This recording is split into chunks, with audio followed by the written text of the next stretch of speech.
Bueno, bienvenida nuevamente a todos los que nos han seguido durante todos estos 2 ciclos de conferencias y todas las personas que se han sumado.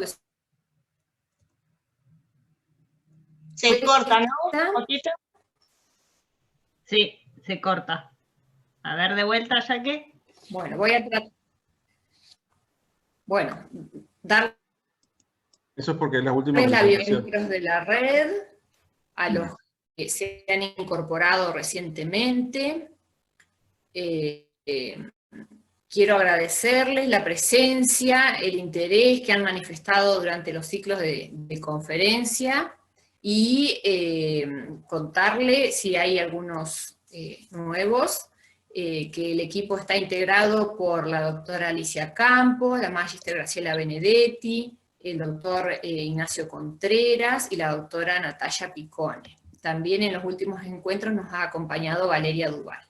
Y hemos contado con algunos miembros de la red que en cada uno de los encuentros se han ido sumando como moderadores de estos encuentros. Como hoy es el último día que nos vamos a juntar así en vernos la cara, digamos, aunque no sea presencial, les queríamos contar que próximamente les llegará a los miembros de la red una convocatoria para realizar la asamblea, ¿sí? Que se hace al finalizar las jornadas. Este año ustedes saben que estaban previstas las jornadas número 3 que se iban a realizar en la ciudad de San Juan, y la pandemia se vieron suspendidas. Entonces esa asamblea no se pudo concretar en el mes de abril junto con las jornadas, por lo que quisiéramos hacerla en las próximas semanas. Ya le va a llegar el aviso a todos los miembros de la red. Bueno, y ahora vamos a pasar a la presentación de las expositoras de hoy. Hoy nos acompaña Valeria Soledad Duval, que es licenciada, profesora y geografía por la Universidad Nacional del Sur. Ella es ayudante en la cátedra Biogeografía Cultural, que se dicta para las carreras del profesorado y la licenciatura en Geografía del Departamento de Geografía y Turismo de la Universidad Nacional del Sur.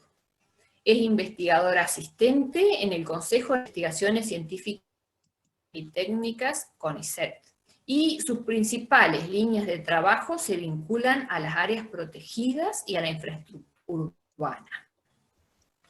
Por otra parte, Graciela Benedetti es profesora y licenciada en Geografía, egresada de la Universidad Nacional del Sur y magíster en Geografía de la Universidad de Akron, Ohio, Estados Unidos. Es profesora titular con dedicación exclusiva de las materias Biogeografía Cultural y Teoría y Epistemología de la Geografía, en el Departamento de Geografía y Turismo de la Universidad del Sur de la ciudad de Bahía Blanca. Forma parte de un proyecto de investigación junto a Valeria Duval, denominado Geografía Física Aplicada al Estudio de la Interacción Sociedad-Naturaleza, problemáticas a diferentes escalas temporoespaciales, subsidiado por la Secretaría de Tecnología de la Universidad Nacional del Sur. Es docente de las escuelas medias de la misma universidad. Ha trabajado en el ingreso a las carreras del departamento. Graciela también es miembro de la Red Argentina de Geografía Física desde su fundación en el año 2012. Desde la Secretaría es parte del equipo de coordinación de la red y particularmente es quien se ocupa de la coordinación de estos ciclos de conferencias que estamos llevando adelante en estos tiempos de virtualidad. Por lo que quiero darle las gracias, agradecer tanto trabajo en nombre de todos los miembros de la red y de la amplia audiencia que hemos tenido. Ella desarrolla investigaciones vinculadas al arbolado urbano y la relación entre el clima, el suelo y la vegetación. Realiza estudios de percepción del arbolado y el valor de espacios verdes públicos y privados en la ciudad de Bahía Blanca, y también en localidades del suroeste bonaerense. Analiza la historia de la vegetación de las plantaciones en el medio urbano y forma parte del grupo de Geografía Física Aplicada de la Universidad Nacional del Sur. Le damos la palabra a Graciela, que va a comenzar con la conferencia. Bueno, muchas gracias, Jacqueline, por todas las palabras que nos has dedicado, y bueno, saludarlos a todos. Esta vez estamos del otro lado, no tomando la asistencia y haciendo de logística, sino les vamos a contar con Valeria Duval en qué estamos trabajando, en qué rama de la geografía física nos estamos especializando. Antes de comenzar, por supuesto, les quiero dar y agradecer a toda la red la posibilidad de dar esta charla, a todos los presentes, a todos los que nos han seguido a lo largo de estos casi 3 meses, y que ha permitido que la red se expanda, que la red pueda seguir manteniéndose viva y justamente compartir estas experiencias que hacemos día a día. Es una apuesta por parte de la red para continuar, ¿no?, en el presente y en el futuro de la geografía en sí misma. Así que estamos muy contentas de ser partícipes de este nuevo inicio para la red, que bueno, nos enganchó con la pandemia, pero vamos salvando las dificultades. Como decía Jacqueline, con Valeria estamos a cargo de la materia Biogeografía Cultural. La dictamos para el 2º año de la carrera de licenciatura y profesorado de geografía, y desarrollamos dentro de nuestra universidad las 3 áreas importantes, ¿no? La docencia, la investigación y también la extensión, donde uno de los focos más importantes está vinculado a lo que es el arbolado urbano, al arbolado de alineación. Es decir, el árbol en las veredas, en las aceras, entendiéndolo como un individuo y entendiéndolo en comunidad, en una biocenosis. Los árboles son para nosotros uno de los objetos de estudio más interesantes dentro del ambiente de la ciudad, del ambiente urbano, y justamente va a ser el partícipe de esta charla que vamos a dar hoy con Valeria. Así que les voy a compartir la pantalla, a ver si se ve bien y se escucha bien. Bien, aprovecho a saludarlos, buenas tardes a todos y gracias por la presentación. Bueno. ¿Se ve grande ahí? Sí, creo que sí. Sí, perfecto, perfecto. Gracias. Bueno, entonces vamos a dar inicio a esta charla bastante informal, ¿no?, que vamos a ir trabajando algunos de los temas y mostrarles cuáles son algunas de las líneas de investigación de la fitogeografía y de la biogeografía cultural. Entendemos que el mundo cada vez más tiende a estar urbanizado, se va hacia un mundo predominantemente urbano. Más del 80% ya sabemos de la población tiende a ser urbana más que rural, salvo en algunos continentes, como en el caso de África, que todavía esa proporción es inversa, con lo cual el mundo donde vivimos es el mundo de las ciudades. Y en ese mundo de ciudades, entonces, es justamente el espacio donde vamos a trabajar esta biogeografía o fitogeografía urbana. No sé, bien. Entonces, en estos puntos que vamos a estar desarrollando hoy, nos vamos a enfocar en el arbolado público y en el arbolado de alineación, básicamente en ese aspecto. Y vamos a trabajar 2 líneas de pensamiento, es decir, un área positiva en cuanto al desarrollo del arbolado y un área negativa en cuanto al desarrollo del mismo. Entonces, hoy estamos viviendo lo que se llama una verdadera crisis ambiental. Las ciudades no son tan verdes, cada vez hay mayor urbanización, las modificaciones del espacio y de los territorios son muy profundas, y nos tenemos que empezar a acostumbrar a entender este ecosistema social, este tecnosistema de las ciudades permanentemente en conflicto. Por eso vamos a abordar el tema de lo que se denomina la infraestructura verde. La infraestructura verde no es más que una red interconectada de espacios verdes urbanos, periurbanos, rurales y silvestres. Conserva y aporta funciones ecosistémicas y servicios ambientales para la población, y los árboles son justamente parte de esa infraestructura urbana. Forman parte de un sistema, y dentro de ese sistema, un sistema totalmente abierto, se da esta interacción entre el clima, el suelo, otros grupos de vegetación, otras comunidades de vegetación, y fundamentalmente con las sociedades humanas, ¿no es cierto?, con los grupos humanos.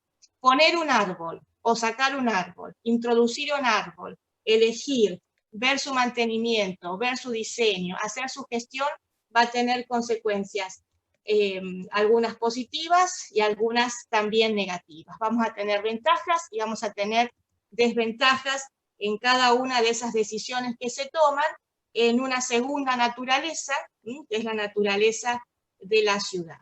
Entonces, cuando hablamos de infraestructura verde, tenemos que pensar en esa red interconectada, donde se van a conformar distintas singularidades, desde el arbolado viario a las famosas paredes verdes, que cada vez más están siendo localizadas en las ciudades, en la ciudad de Bahía Blanca también han aparecido recientemente, los espacios verdes, plazas, parques públicos, los canteros, las áreas protegidas, las llanuras de inundación. Son todos espacios que interconectados dan parte de esa infraestructura verde. También nos tenemos que preguntar desde algún lugar dónde enfocamos o dónde generamos el famoso que todos buscamos, ¿no? Ese marco teórico, ¿no? Ese enfoque, ese paradigma para poder poner en contexto justamente a la ciudad. Y el modelo de ciudad al cual uno pretende o estamos abocados de una forma u otra es el de la llamada biociudad. ¿Qué es la biociudad? La biociudad justamente es aquel espacio urbano donde la ciudad es ambientalmente sana, socialmente justa, económicamente eficiente, culturalmente diversa y democráticamente gobernada. Entonces hoy estas ciudades, que son verdaderos ecosistemas, tienen que ser mirados, tienen que ser observados, entendidos, interpretados, porque es donde, bueno, la mayor parte de los grupos humanos vivimos, y empieza entonces a haber una tensión, un conflicto entre el elemento natural, en este caso el árbol, y el elemento construido, en este caso la ciudad.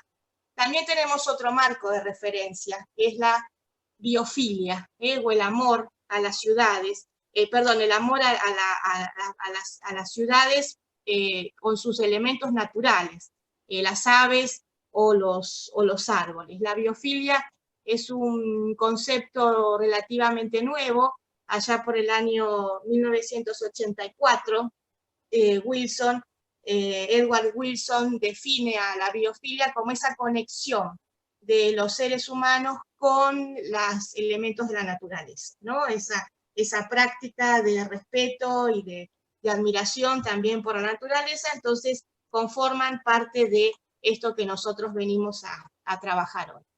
Dentro de los beneficios y dentro de los problemas, Valeria nos va a ir contando ahora cuáles son unos y cuáles son otros, y vamos a ir desarrollando 4 aspectos que son los que nosotros estamos investigando. Bien, bueno, con respecto a los beneficios en general, podemos reconocer que el arbolado urbano refresca las calles, es decir, que genera una sensación de disminución de esa temperatura, que también se puede ver principalmente durante el verano.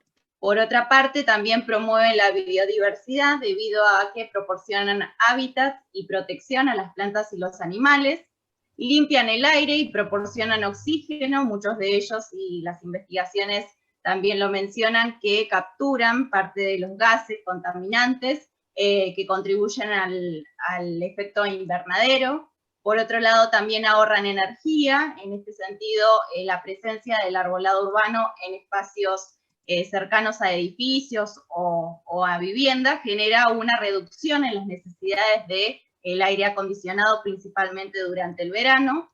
Proporcionan alimentos, principalmente porque muchos de ellos son árboles frutales que permiten generar una fuente de alimento, y revalorizan también el entorno en el sentido de que permiten incrementar el valor del inmueble, que eso un poco lo va a estar mencionando Graciela también en uno de los casos.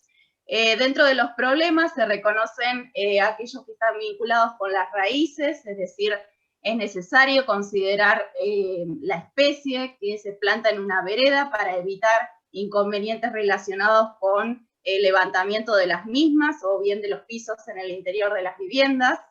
También, por otra parte, las interferencias con los cables aéreos, que en muchos de los casos la magnitud de esos árboles genera que existe una interferencia de las ramas con esos cables.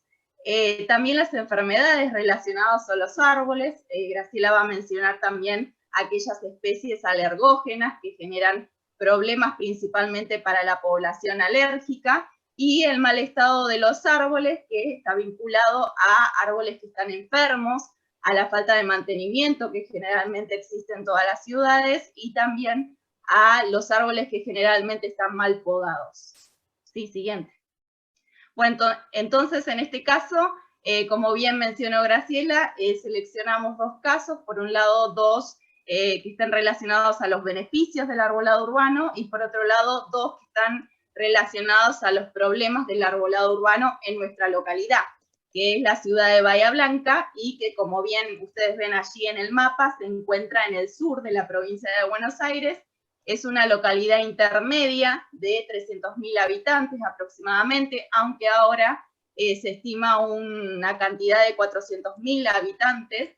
Tiene un clima templado de transición entre el cálido y húmedo del este de la provincia de Buenos Aires y el frío y seco de la Patagonia. La temperatura media anual es de 15 grados centígrados, teniendo durante el verano temperaturas que llegan a los 40 grados centígrados, y en el invierno con menos 12 grados centígrados. La precipitación media anual de esta zona es de 613 milímetros, y los vientos generalmente son moderados y provienen del sector norte y noroeste. Fitogeográficamente nos encontramos en un área de transición, es decir, una zona de cotonal entre las provincias del Espinal, La Pampa y el Monte. Siguiente.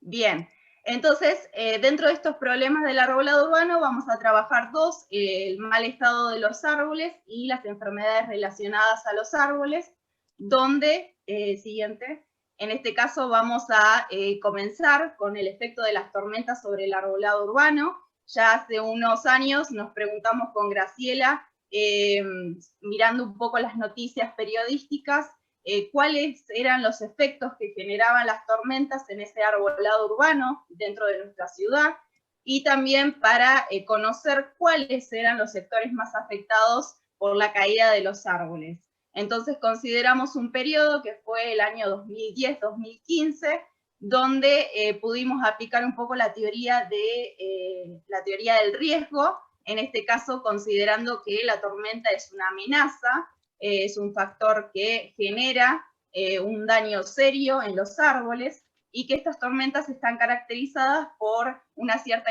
inestabilidad, por abundantes lluvias que se dan en poco tiempo, por fuertes vientos, por granizo y por la reducción de la visibilidad. Por otra parte, también hay que considerar los factores internos de la planta que generan una cierta vulnerabilidad en ese árbol.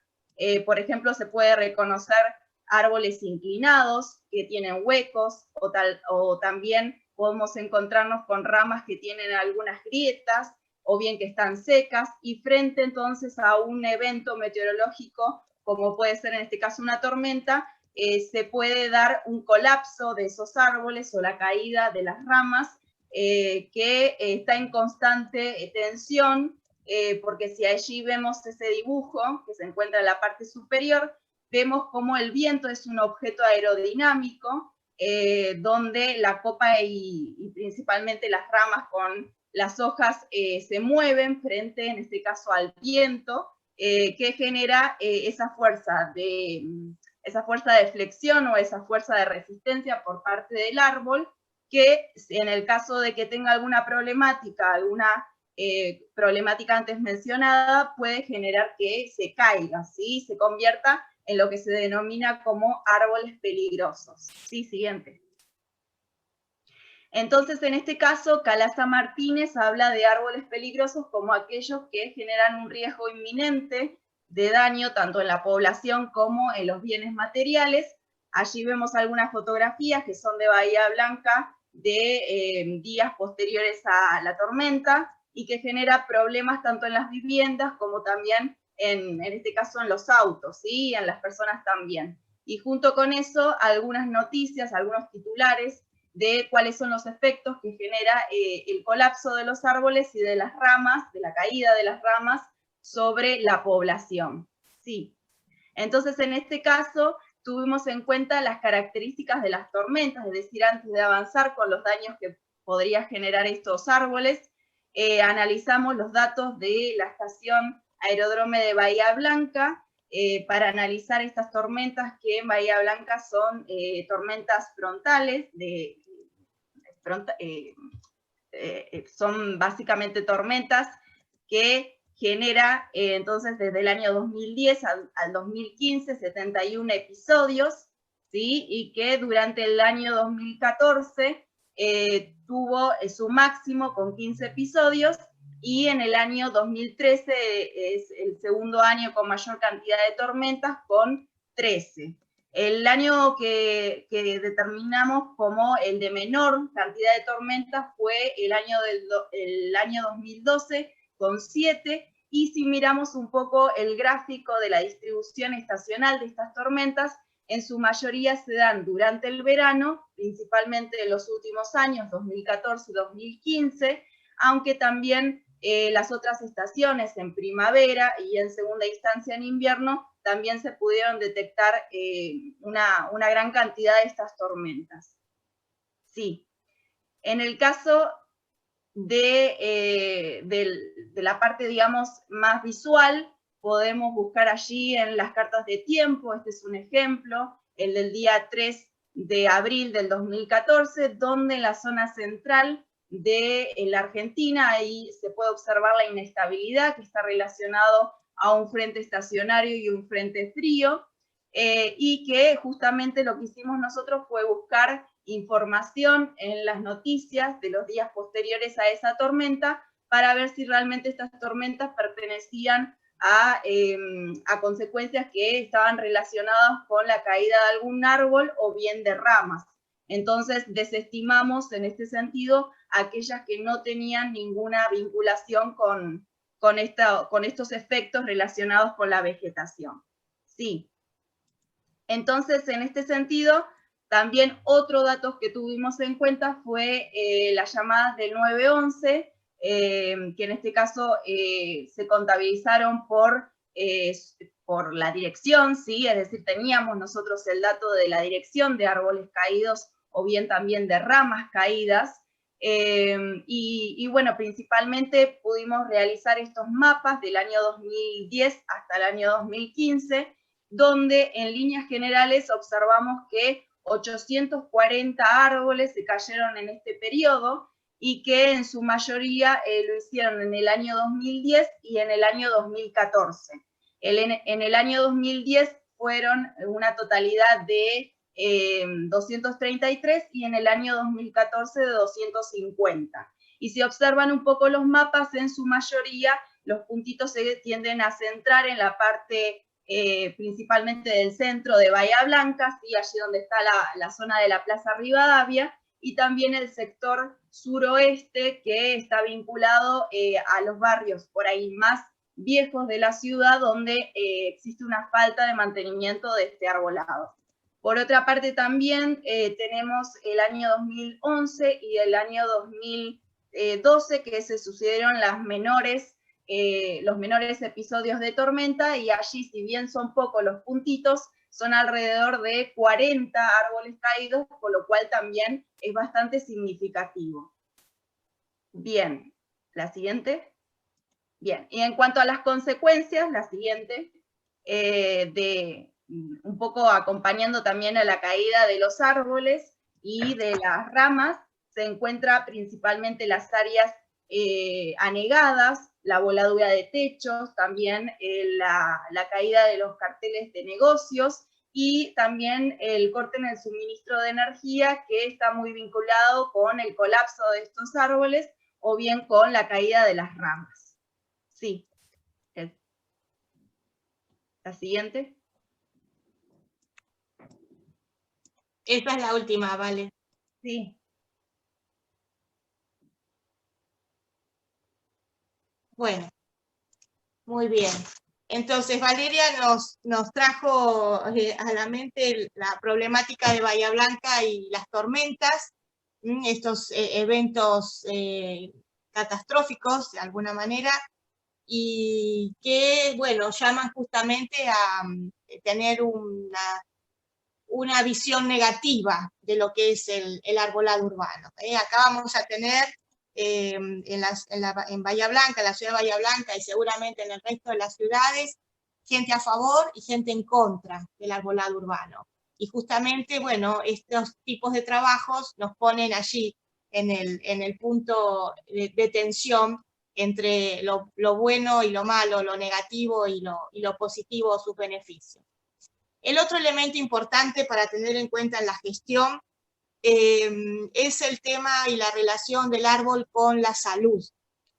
No todos los árboles son adecuados justamente para el arbolado de las ciudades, básicamente porque en su estructura muchos de ellos, sobre todo aquellos que son especies exóticas a la región, que vienen de Asia, vienen de Europa, vienen de África, vienen del hemisferio norte en general, tienen un tipo de polinización anemófila, es decir, que el polen, que es el gameto masculino, va a ser trasladado por el viento.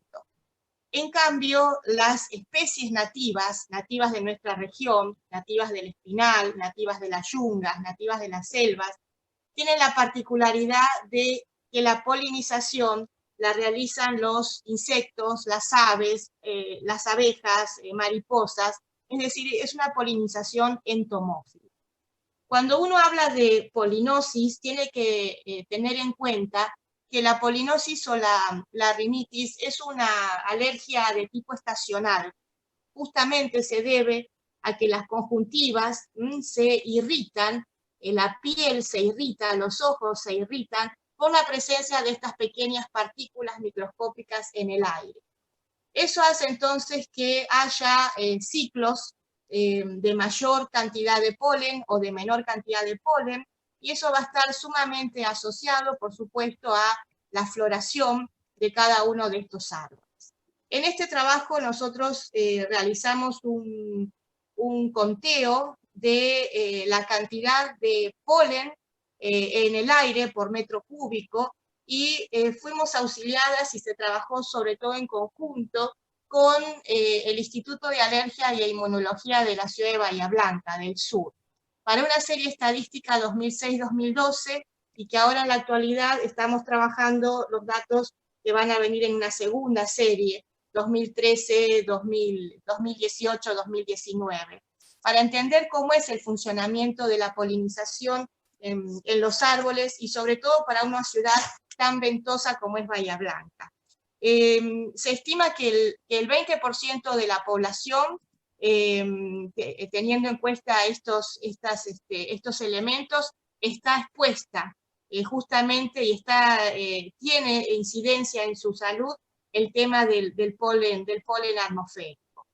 Y además tenemos que tener en cuenta que los estudios aeropalinológicos van a tener como objetivo el análisis de los granitos de polen y todos los factores que van a incidir justamente en esa liberación y en la permanencia, muchas veces, que estos tienen en la atmósfera. Entonces, desde el punto de vista de la fitogeografía, nosotros aportamos fundamentalmente a este trabajo el conteo, el análisis, la descripción y la localización de 4 especies, o mejor dicho, 4 géneros dentro de la ciudad de Bahía Blanca, que son los 4 géneros más dominantes. El género Fraxinus, el género Platanus, Ligustrum, Cupressus y Olea. Estos 4 géneros que nosotros seleccionamos no fueron al azar, sino que justamente estos son los 4 géneros que la Organización Mundial de la Salud define como especies catalogadas dentro de la lista de los alérgenos, es decir, son aquellas especies que más problemáticas pueden resultar para la población que sufre de este tipo de patología. Y sobre todo, ¿por qué? Porque el Fraxinus, el Ligustrum y la Olea son todos y pertenecen a la misma familia.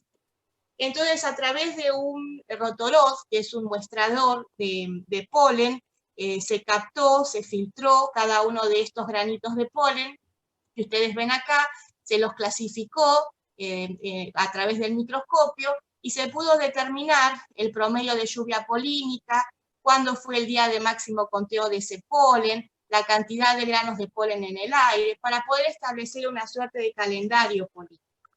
El tema es que justamente en la ciudad de Bahía Blanca, el 30% de la población de árboles está conformada por fresnos, por el género Fraxinus. El 5% está conformado por el género Ligustrum, el 72% por el género de los Cupressus en barrios más determinados, y también tenemos un porcentaje importante de las oleas, que serían los olivos, en 2 o 3 barrios de Bahía Blanca.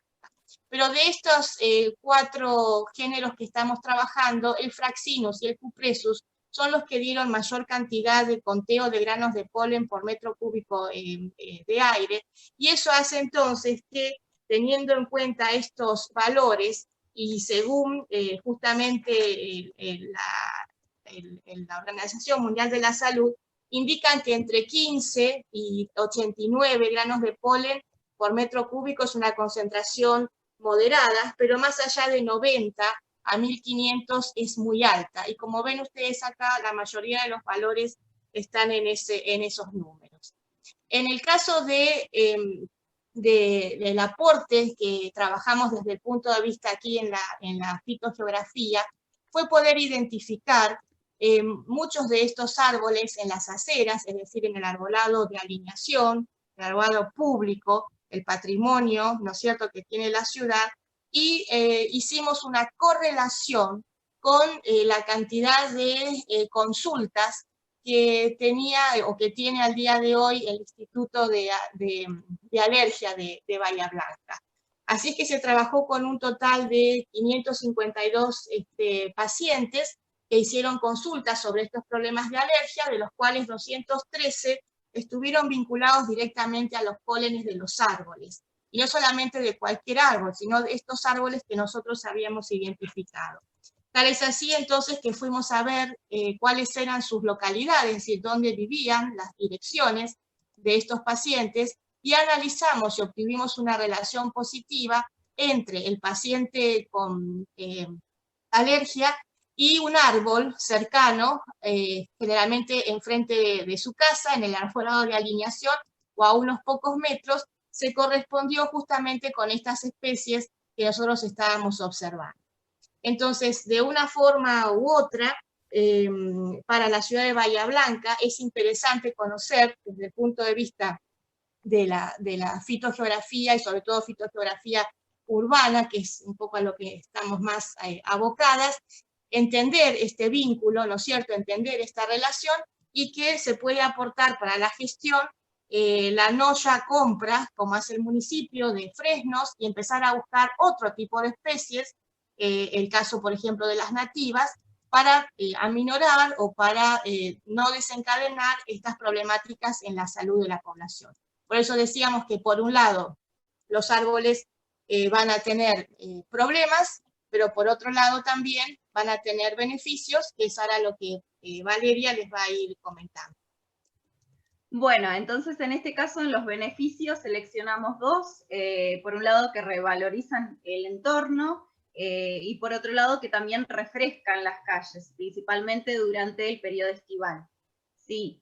Entonces en este sentido podemos hablar sobre la isla de calor, que ya hubo una charla sobre la isla de calor que la dio la doctora Natalia Picone, que explicó muy bien este efecto.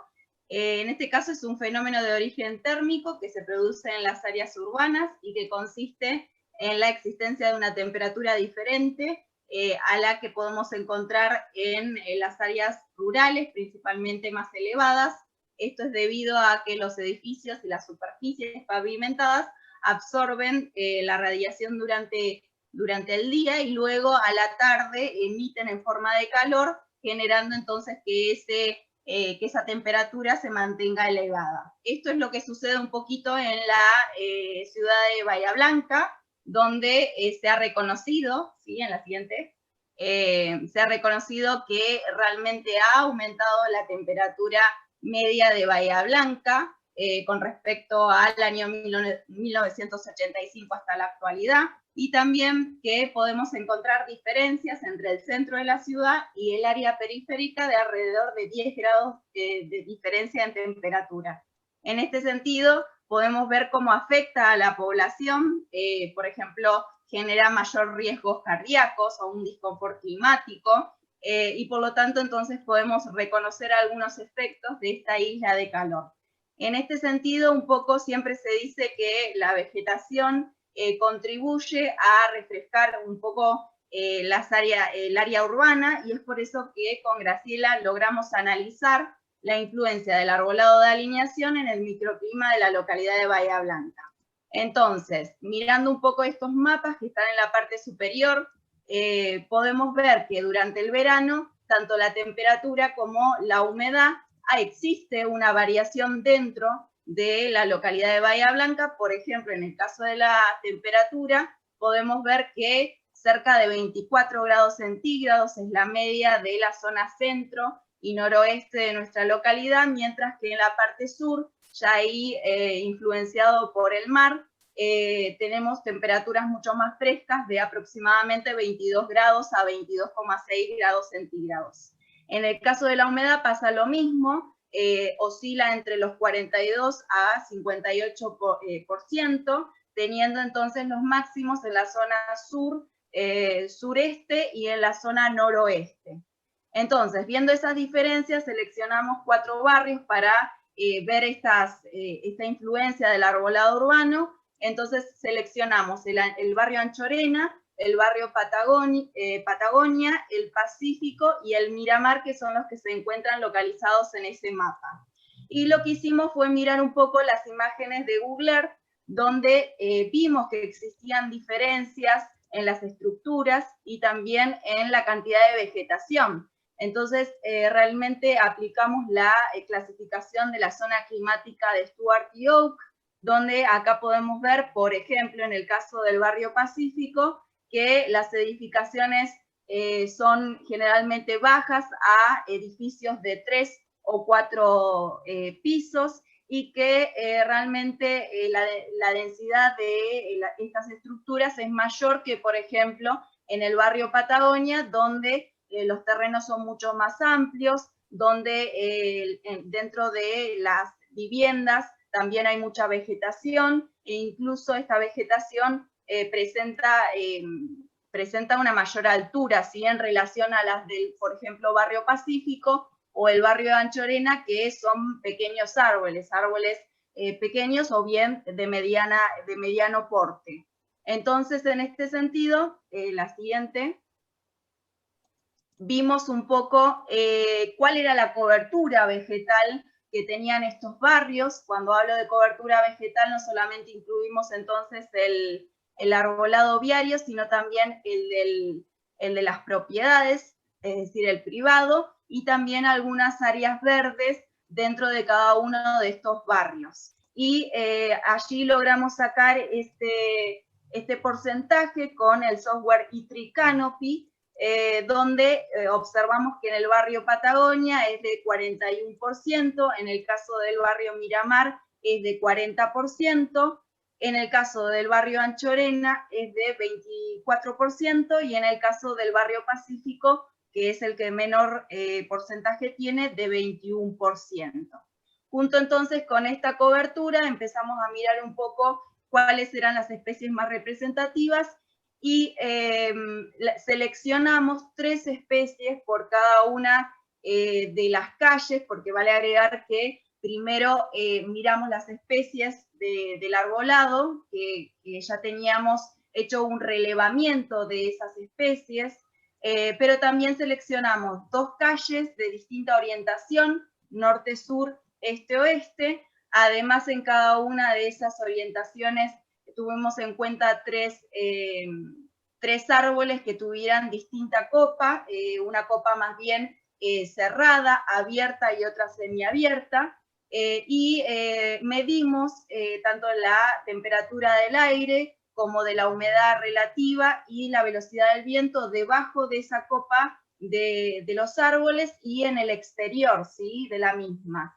Esto lo hicimos en 2 días de verano, con temperaturas superiores a 30 grados centígrados y con cielos despejados. Y utilizamos este instrumental que es el termohigrómetro DAM, que lo hicimos durante 4 horarios distintos en esos días, a las 9 horas, a las 12, a las 15 y a las 18, donde medimos estas diferencias de temperatura del aire debajo de la copa y en el exterior. Entonces acá le mostramos algunas generalidades, porque son valores medios, donde se puede observar en líneas generales que la temperatura medida debajo de la copa de los árboles es siempre inferior a la que se midió en el exterior, y que las menores diferencias se dan en el horario de las 9 horas y las 18 horas, y las mayores diferencias entre esas 2 curvas a las 12 horas, pero principalmente a las 15 horas. En cuanto a la orientación de las calles, pudimos reconocer que a las 9 horas la mayor temperatura se dio en la orientación este-oeste, y a la tarde, a las 18 horas, en la orientación norte-sur. Esto se debe a la trayectoria del sol, que genera que durante la tarde en las calles con orientación este-oeste se diera lugar a la sombra y afectara entonces en este caso a la temperatura medida en el exterior o en el centro de la calle o en el exterior de esa vegetación. Entonces, en este sentido, por ejemplo, pudimos ver el anterior, podemos ver que en el caso de la temperatura fue superior en el barrio Miramar, con aproximadamente 1,1, esa es la diferencia, aunque si tenemos en cuenta también la diferencia de las copas de los árboles, por ejemplo, en el barrio Patagonia, un níspero, básicamente a las 15 horas, con respecto a la temperatura exterior, tuvo una diferencia de 3,5 grados centígrados, con lo cual esto es interesante también para analizarlo, porque es solamente uno, cuál sería el efecto de todos los árboles que tenemos en esa misma cuadra. Bueno, siguiente. En el caso de la humedad relativa también hicimos lo mismo, pero en este caso la curva es inversa. Sabemos que a las 9 horas y a las 18 horas fueron los horarios de mayor porcentaje de humedad.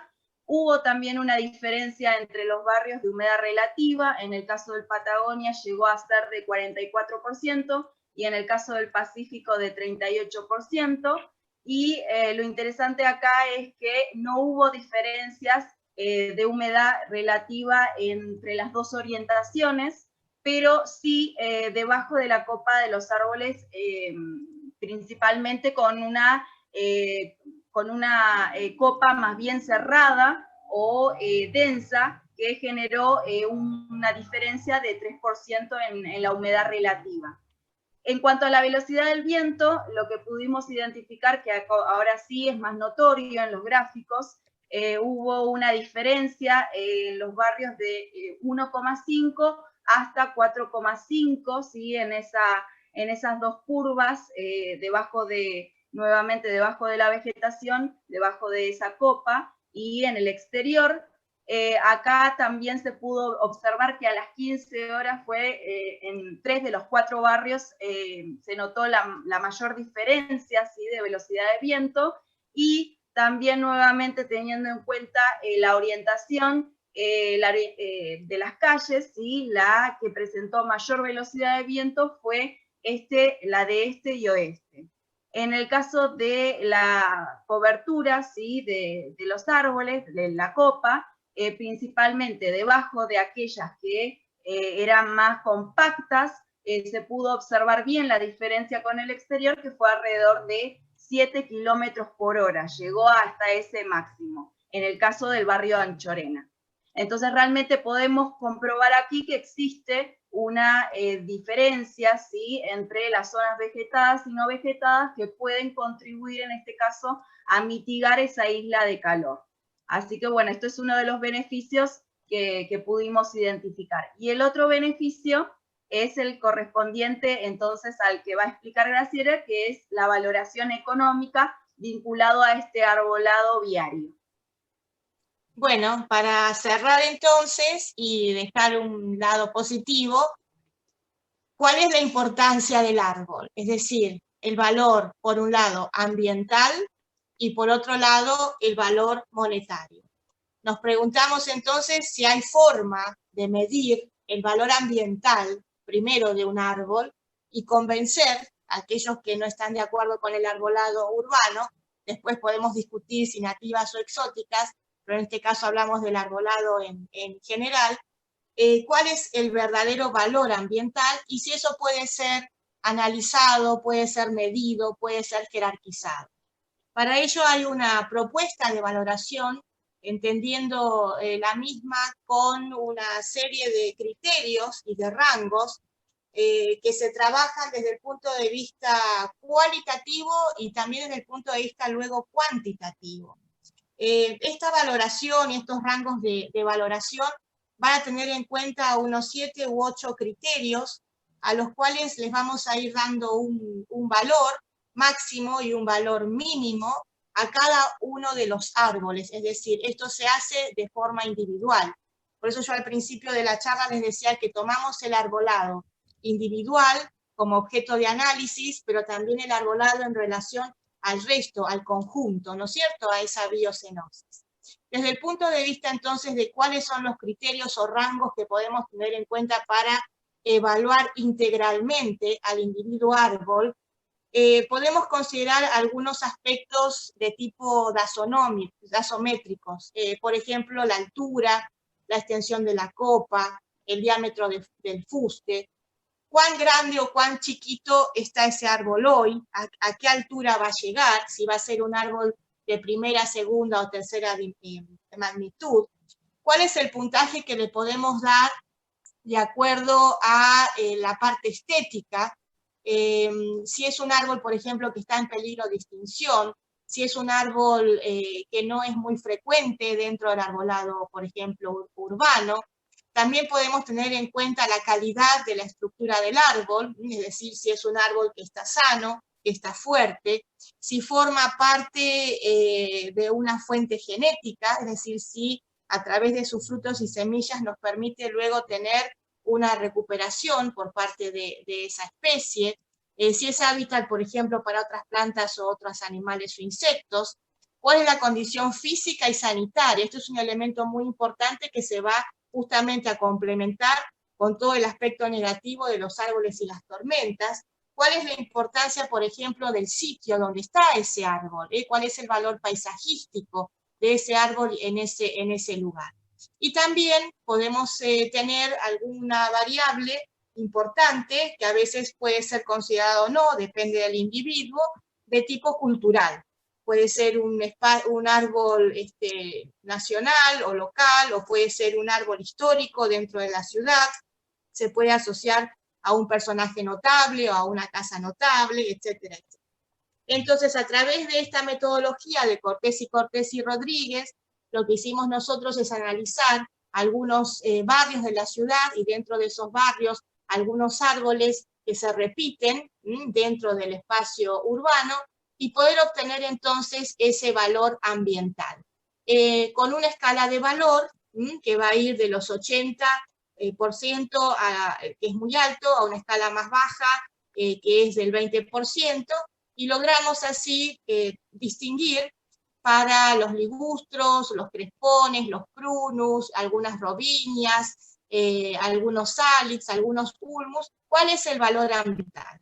¿Cuál es el valor ambiental en consideración con cada uno de esos criterios? Y en general estuvimos en un valor ambiental medio, es decir, no son árboles que sobresalen. Estábamos acá, más o menos entre un 40 y 60% de valor ambiental.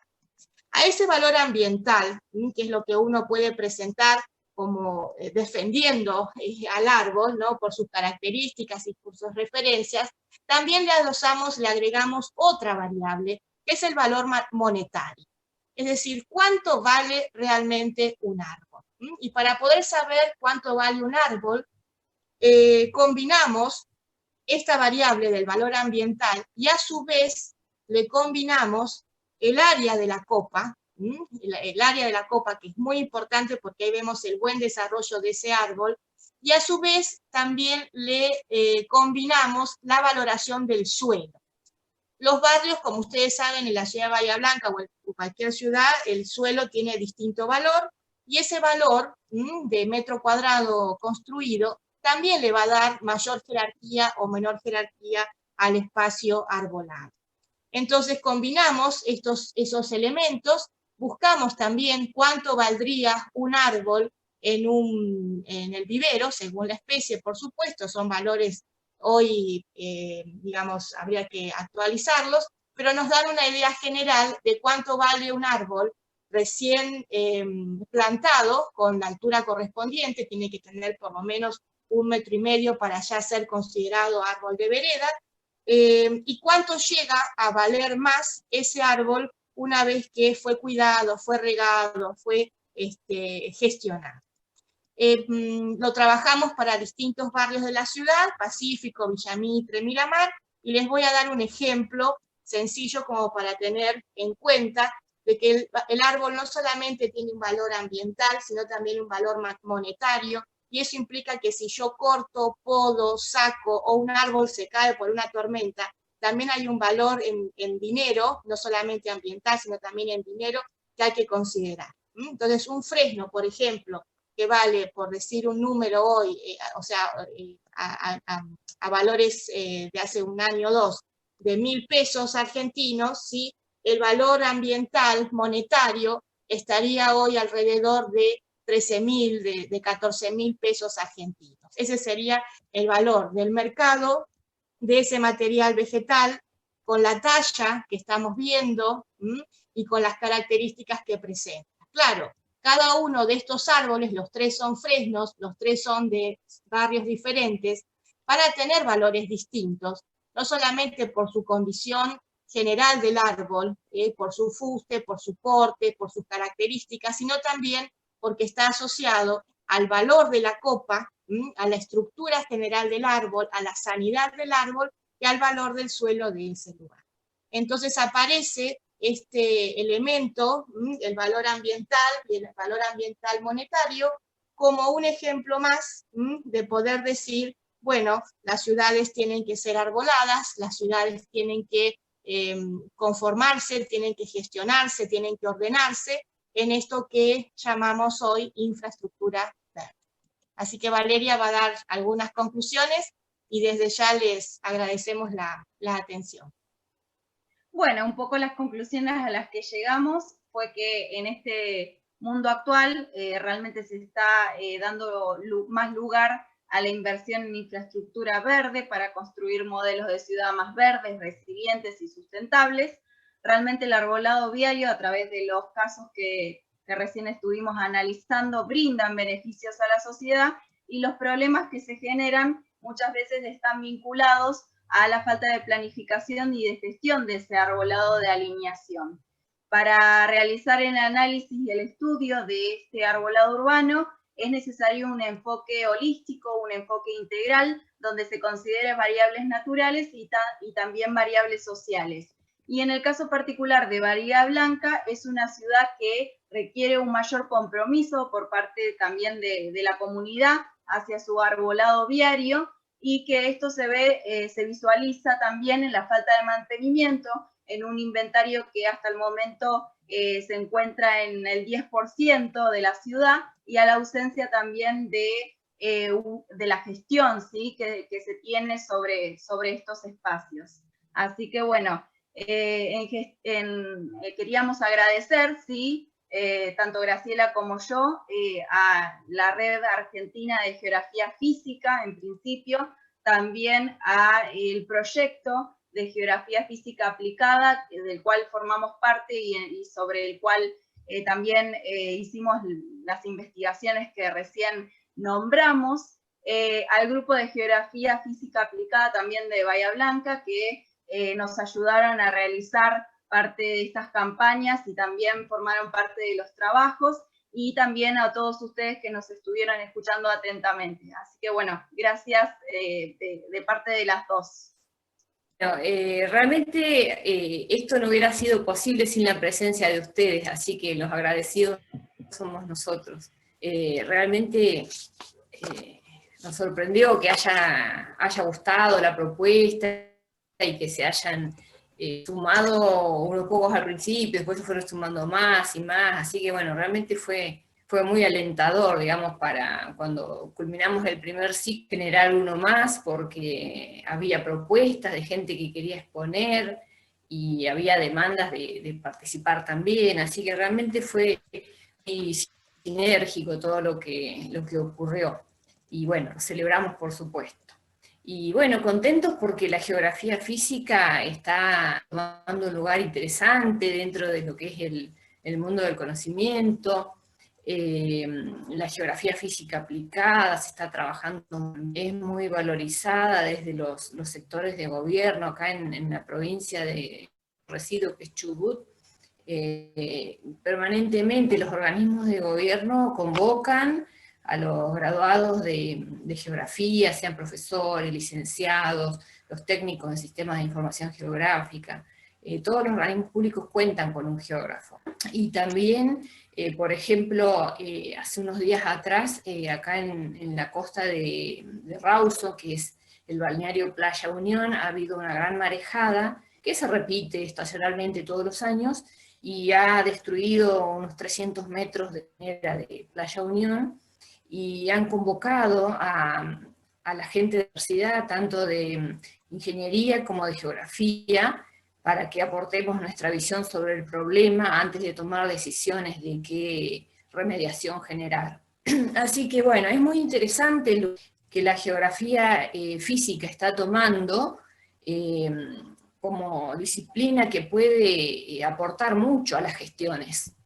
Así que bueno, que estos ciclos sirvan para que todo otro público fuera de la geografía también comprenda el valor de la geografía. Así que bueno, es todo muy, muy agradable lo que ha sucedido, digamos, de poder encontrarnos tantos en estos días de reunión, de conversación. Así que bueno, mil gracias a todos por participar.